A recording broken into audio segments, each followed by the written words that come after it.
Welcome back to GH Always channel. Today we will learn about the latest dramatic developments in Port Charles that have everyone on the edge of their seats. The beloved fictional town is buzzing with intense confrontations, unexpected alliances, and potentially life-threatening situations that will leave you breathless. Let's dive deep into the complex web of relationships and dangerous circumstances unfolding in General Hospital. The unexpected friendship, Molly and Cody. At the familiar setting of Charlie's Pub, an interesting dynamic is developing between Molly Lansing Davis and Cody Bell. Their friendship, which blossomed unexpectedly after they were trapped together on the hospital roof, has evolved into something genuinely supportive. Molly, always the voice of reason, approaches Cody with sincere concern about his presence at the pub. Her worry isn't unfounded. She's witnessed firsthand how alcohol has previously clouded his judgment, leading to regrettable words and actions. Though the ridiculous accusation of him stealing his own car has been resolved, Molly remains protective of her friend. "Is being here really the best idea right now?" she asks gently, her eyes reflecting genuine concern rather than judgment. Their connection has deepened significantly since their rooftop adventure, creating a bond neither expected. Molly particularly hopes to avoid another chaotic scene like the one that erupted at the Black Dog Bar when Cody discovered his shocking familial connection to Sasha Corbin. That revelation, that they're actually cousins, sent ripples through their social circle that are still being felt. "You've been through enough lately," Molly continues, placing a supportive hand on his arm. "The last thing you need is another public incident that might complicate your legal situation further." Tension at the PCPD. Mac and Anna's confrontation. The atmosphere at the Port Charles Police Department is charged with tension as Mac Scorpio and Anna Devane engage in what appears to be a professional disagreement with personal undertones.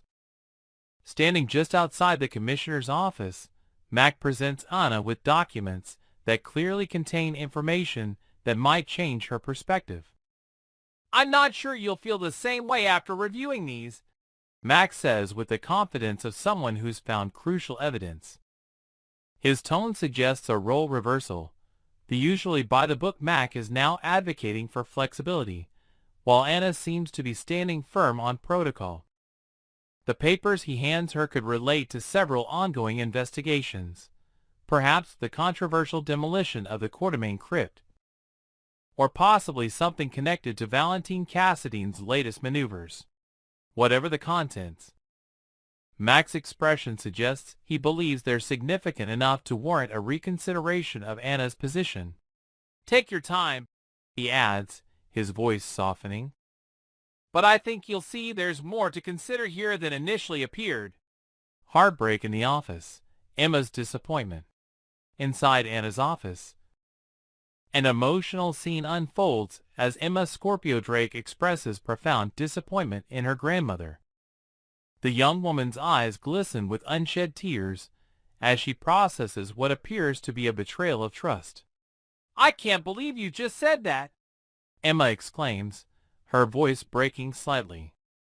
"After everything our family stands for, how could you take that position?" The source of Emma's distress likely stems from the recent incident at the Quartermaine crypt.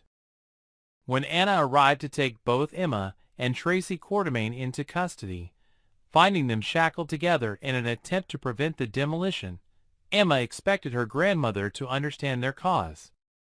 Instead, Anna insisted on upholding the letter of the law, despite the bulldozer driver's suspicious claims about not moving any remains. Emma's disappointment cuts deeper than mere disagreement.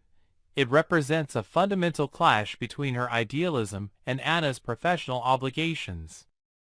The young Scorpio Drake had believed her grandmother would prioritize justice over technicalities, especially in a case involving family legacies and respect for the deceased. "I always thought you taught me to fight for what's right," Emma continues, her voice quieter now. "Even when it's difficult. Especially when it's difficult." Corporate ruthlessness. Drew's desperate measures. In the sleek confines of his office, Drew Quartermain paces like a caged animal, his phone gripped tightly, as he barks orders with uncharacteristic harshness. His face is flushed with anger, as he demands immediate action regarding the crypt demolition. "Get it done! I don't care how you do it!" he shouts into the receiver, slamming his fist on the polished desk. "This situation has dragged on long enough." Drew's ruthless approach stands in stark contrast to the family values the Quartermains supposedly represent. Councilman Ezra Boyle's decision to prioritize conservation efforts over family legacies has clearly pushed Drew to his breaking point, revealing a side of him that's willing to bulldoze both literal and figurative obstacles. Most disturbing is Drew's apparent disregard for the fact that his own father, Alan Quartermain, rests among those whose final peace is being disturbed. This callousness suggests either a profound emotional disconnect or that Drew is being manipulated by forces beyond his control, perhaps the same forces that have been causing chaos throughout Port Charles. The hunt continues. Sonny and Jason in Toronto. The dimly lit apartment in Toronto yields few answers, but plenty of questions for Sonny Corinthos and Jason Morgan. Their search for the elusive hitman Soliski has brought them to his residence, but the man himself is nowhere to be found. The space bears signs of a hasty departure, drawers left partially open, a coffee cup still half full on the counter. "The trail's still warm," Sonny observes, his experienced eyes scanning the room for clues others might miss. "He hasn't been gone long." Jason methodically searches through papers scattered on a desk, his expression unchanging even as he discovers potential leads. Their partnership, forged through decades of loyalty and shared danger, functions with the efficiency of a well-oiled machine. No words needed, as they each take different sections of the apartment to investigate. The cryptocurrency payment to Soliski complicates their investigation. Such transactions are designed to be untraceable. Yet if anyone can follow this digital breadcrumb trail, it's this determined duo. The stakes couldn't be higher. Identifying who ordered the hit that nearly killed Michael Corinthos isn't just about justice, it's about preventing the next attack. "We're not leaving until we get what we came for," Sonny declares, his resolve unshakable. "Whoever tried to hurt my son needs to understand the consequences of their actions." Panic on the roadside. Lucky's horrifying discovery. The screech of tires, the crunch of metal, the shattering of glass. These sounds will haunt Lucky Spencer for days to come. After Christina Corinthos Davis confessed her misguided attempt to tamper with Ava Jerome's brake lines, Lucky rushed from Charlie's pub to prevent disaster. Instead, he became witness to its aftermath. The crash scene is chaos.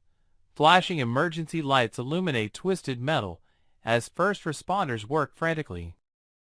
Lucky's face is a mask of horror as he realizes the full implications of what's happened.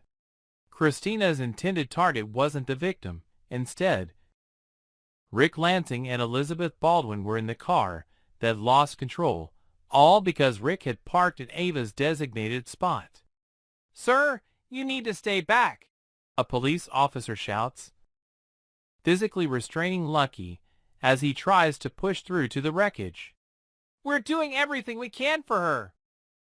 The her in question is clearly Elizabeth, Lucky's former love and the mother of his children.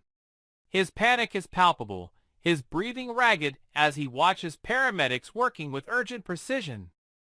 The irony is devastating.